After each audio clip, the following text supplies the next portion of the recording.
Hi guys, and welcome back to the Saints Video channel for Southampton content for our match preview and predicted lineup video ahead of another game against Wolves, this time at home and in the Premier League, as we look to put an end to 5 consecutive defeats in the top flight. But before we get into it, do make sure you've hit that subscribe button if you haven't yet already, with your notifications turned on. We've recently surpassed 3K, so thank you guys for that. The focus is now to 4K and achieving that as soon as possible. So if you haven't yet subscribed, please do so.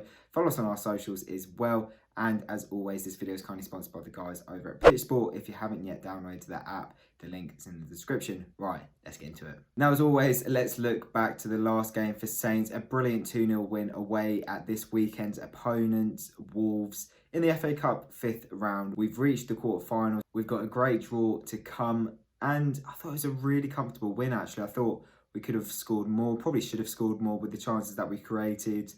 And yeah, it was a very professional performance from us. Wolves didn't really seem like they wanted it that much based on the lineup that Nuno put out. They struggled in large spells of the game. We looked more like our usual selves. You know, having Walker-Peters back was a massive boost. I thought Salisu had an excellent debut. Ingsy looked a bit better. Not his best, but he did get his goal, which is a big boost for us going forward.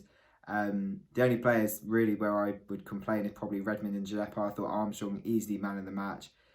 So yeah, I was very happy with it, and obviously with the cup, it doesn't matter how you win, you just got to get through, and in fairness, we won very comfortably, in my opinion. However, I do expect a completely different game on Sunday. I think it's going to be a stronger Wolves side, without a doubt. I was really surprised, like I said, that Nuno left out a good handful of key players from his starting 11, and he's clearly gone for the league, and he's going to have to prioritise the league now.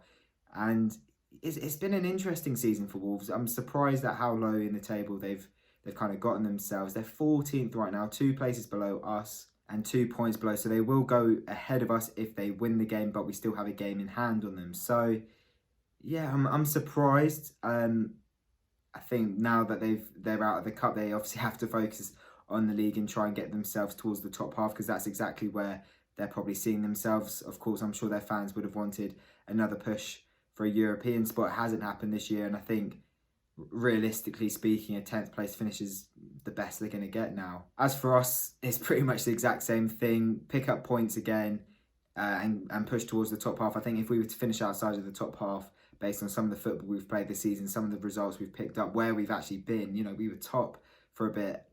I think it'd be a massive disappointment, regardless of, you know, how we do in the FA Cup. Maybe I'd be thinking differently if we go and win the whole thing and we finish 12th. But for me, like I said, based on the football we've been playing, I think it certainly warrants a top half finish, and I think we would have definitely underachieved, or massively underachieved, if we finish outside the top half. We wouldn't have progressed on last season, you know, finishing 11th, and I think it'd be a massive shame. And if we are to, you know, push ourselves back up the table, we've got to start winning games. 5 consecutive defeats, it really wasn't good enough. Obviously, we haven't had any luck, injuries, you know, countless injuries. Decisions not going our way, but at the same time, you know, we haven't really performed either. At Newcastle, you know, offensively we looked better, but defensively we were shambolic. So it's a case of finding the balance. You know, against Wolves, I thought we looked pretty solid at the back, and going forward we looked dangerous.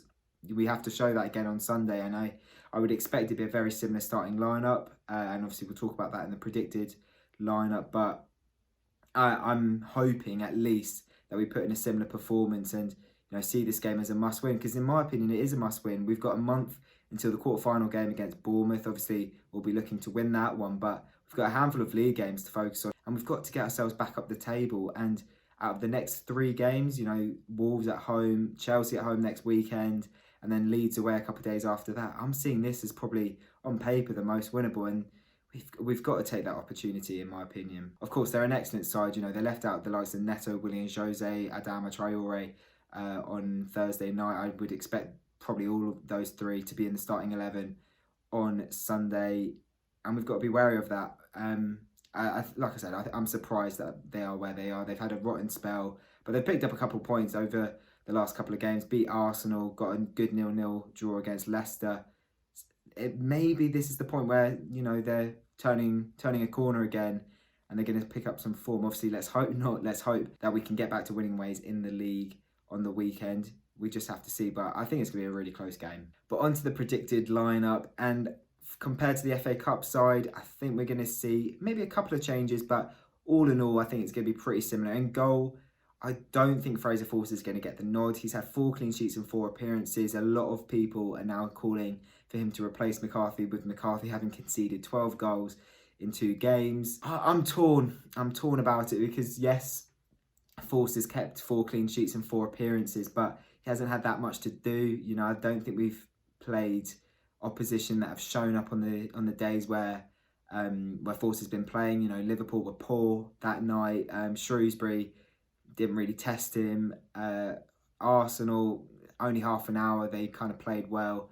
And Wolves only forced 1 good save out of him on Thursday night. So it's a mix. I do think he organises his backline well. I think he's a better goalkeeper than he was under Pellegrino when he obviously got dropped 3 or 4 years ago now. I'm torn, but I think Alex McCarthy is going to keep his #1 spot. Now, the back 4 could be a little bit different. I think it will be the fullbacks exactly the same. Ryan Bertrand and Walker Peters on the left and the right respectively. Both proved how vital they are to this team on Thursday night, especially Walker Peters. Great to have him back. And then in between, I think we're going to see Jan Bednarek once again and Yannick Vestergaard. Now, personally, I'd like to see Salisu and Vestergaard. I think Bednarek's had a few dodgy games of late and Salisu had a great debut. However, I don't necessarily think it would be a logical choice. Bednarek's obviously played the vast majority, I think if not all, actually, all the games this season. You know, he's a mainstay in this side. Obviously, we wanted Salisu to be fit, and I think we signed him with the intention of him being, you know, first choice, second choice, or definitely one of the 2 in a first choice partnership. And one day maybe we will see him alongside Vestergaard, but I just think he might be deployed in the Cup at the moment, and we're going to keep Bednarek for the time being in the Premier League.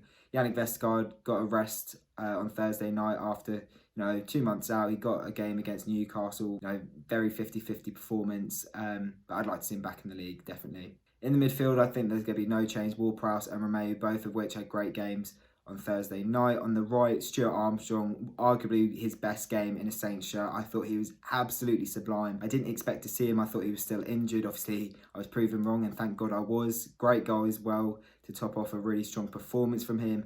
On the left, I think we're going to see Minamino, or at least I hope we do. Redmond and Gineppo filled me with very, very little confidence on Thursday night, in the sense that whenever they had the ball going forwards, I just didn't have any confidence. You know, Redmond missed a really good opportunity. I know it was a good save from Ruddy, but the ball from Armstrong was exquisite. You know, all he has to do is run in. He's 1-on-1 as well. He's just got to put it either side of the goalkeeper down low. Instead, he takes a touch and tries to find the far corner. Ruddy makes a good save. It just wasn't good centre-forward play. And as for Gineppo, again, I think he tries to take on his man. It doesn't work.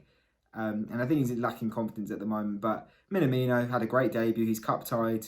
You know, he'll be fresh for the game on Sunday. I don't really see why we wouldn't be playing him. And then up front, I think we're going to see Danny Ings and Shea Adams come back into the side. Shea was dropped in the FA Cup for Redmond as a striker. I don't think it necessarily worked. I'd like to see Shea back in there. And with Danny Ings now ending his goal drought, hopefully Shea can do the same on Sunday. I'm semi-confident for this one. I think we will pick up a result. Whether it's a win or a draw, we'll have to see.